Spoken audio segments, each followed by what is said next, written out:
So yesterday, as a part of 115 Day, Treyarch gave us a bunch of brand new information on our next Zombies map over on the Treyarch blog. If you want to check this out for yourself, I will link it down in the description. We have loads of new things relating to Firebase C, the logo, more teaser images, information on the story. And so in today's video, we're going to go over every single little detail that we know so far. I did want to cover this as soon as it came out, but Treyarch keep releasing stuff at really weird times, and this info came hours after we expected it to come out. But for those of you who haven't seen it, the first thing they unveiled is the logo. They said, today we're excited to debut the official logo and new narrative details for our next Zombies map. In less than 3 weeks, Firebase C will introduce Zombies fans to an all-new location set in the jungles of Vietnam, along with new characters, new enemies, new gameplay mechanics, and much more. And in keeping with the Zombies tradition, a badass new wonder weapon awaits. Okay, we have the logo. Not gonna lie, this is one of the cooler ones I've seen in quite a long time. I really like the art style they've gone with here. Also, quickly, if I could just interrupt, we are currently at 669, get it now? Okay, I'm sorry, we are currently at almost 670,000 subscribers. I can't thank you guys enough for the support on the channel lately. If you want to, if you're not already subscribed, could I kindly ask you guys to click that subscribe button? It does take a second and it really helps me out. If we could reach 680k subs before the next map releases, I'd greatly appreciate that. But continuing on, they said, without spoiling too much, let's get into the story so far. Requiem versus Omega. Dimensional breaches continue to open around the world. As both Omega and Requiem work in the shadows to ensure the secrecy of their discoveries, the greater public remains blissfully unaware of this deadly new arms race between the East and the West. As the two sides continue to study the Dark Ether dimension and the Ethereum crystals found within, each strives for an advantage over the other in the ongoing Cold War. The bad news?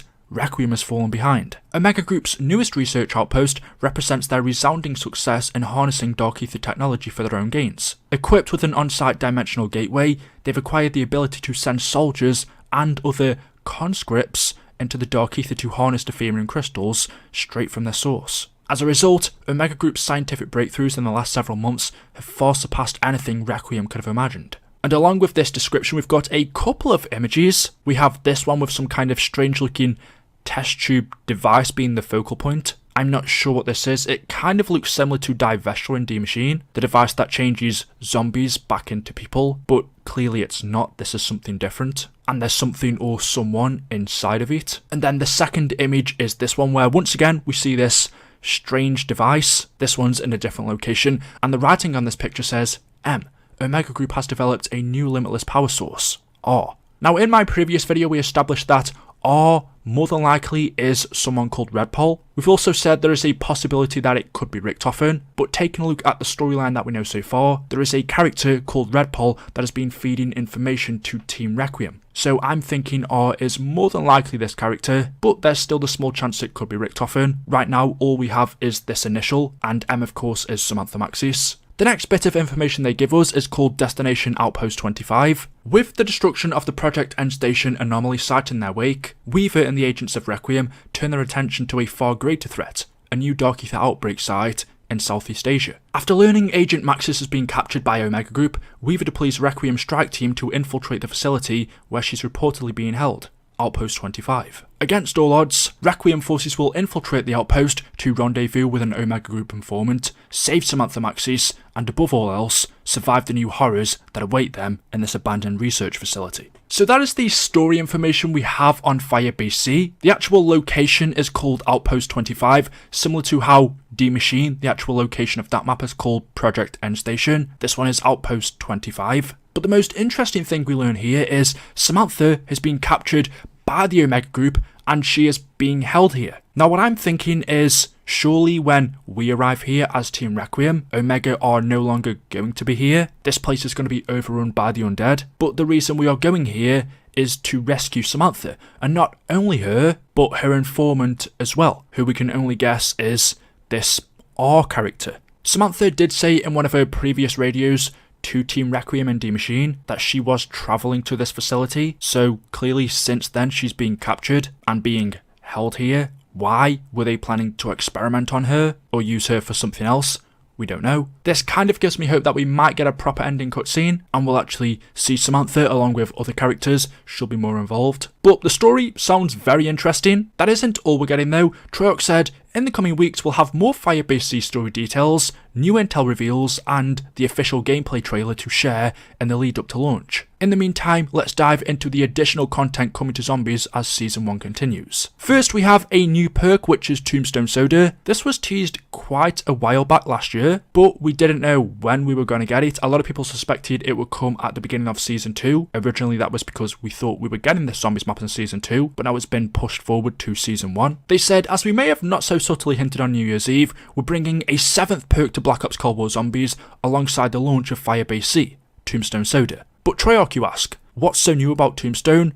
Thanks for asking, great question. When deciding on the next perk to introduce into Zombies, the design team reviewed the full history of every perk and the ability from the past that's centered around death, and ultimately rolled them into an incredibly useful perk for Black Ops Cold War. Tombstone Soda is all about manipulating and cheating the consequence of death, and you'll need it against the forces waiting for you in Vietnam. Unlike its first incarnation in Black Ops 2, the new and improved Tombstone Soda will now transform the players into a shadow within the Dark Ether after being downed. In this shadow form, you'll be equipped with weapons to help give you a fighting chance to revive yourself. However, if your health is reduced to 0 whilst in shadow form, you're dead. Fortunately, Tombstone benefits only get better from there. Every perk comes with its own set of upgradable skills in Black Ops Cold War, and this one's no different. By investing Ethereum crystals into your Tombstone Soda perk skill, you'll unlock the following upgrades. So the first tier is Shadow Form can regenerate health. For the second tier upgrade, you get increased down duration to 60 seconds. And for tier 3, on death,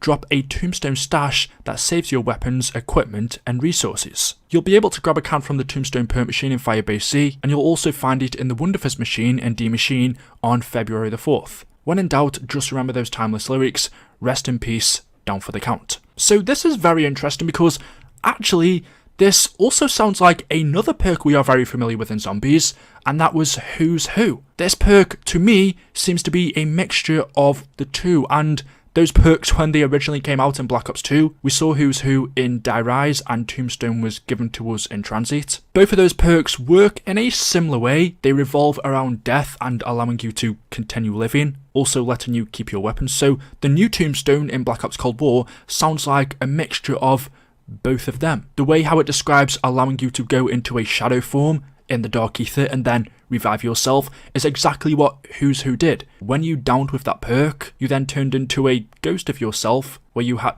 to revive yourself. From the sounds of it, that's also exactly how this new Tombstone Soda works. And as for the other upgrades we can do, your shadow form can regenerate health, you can increase the down duration to 60 seconds, and then for tier 3, when you die, you drop a tombstone that saves your weapons, equipment, and resources. It is the tier 3 upgrade that is the original Tombstone. So pretty much before you reach the tier 3 upgrade, that's how Who's Who would work, and then when you get that tier 3 upgrade, that's how Tombstone would work. It starts off as Who's Who, and then you can eventually upgrade it to become Tombstone. And then for the final bits of information in this vlog, they said on February the 4th we'll also bring 2 new support streaks to call in against the undead, the devastating artillery and the always satisfying napalm strike. When the action gets a little too hot, head over to the crafting table and turn the heat even higher. And of course, a new Zombies map means new in-game intel. Keep an eye out for new audio logs, documents, radio communications, Dark Ether dispatches, and artifacts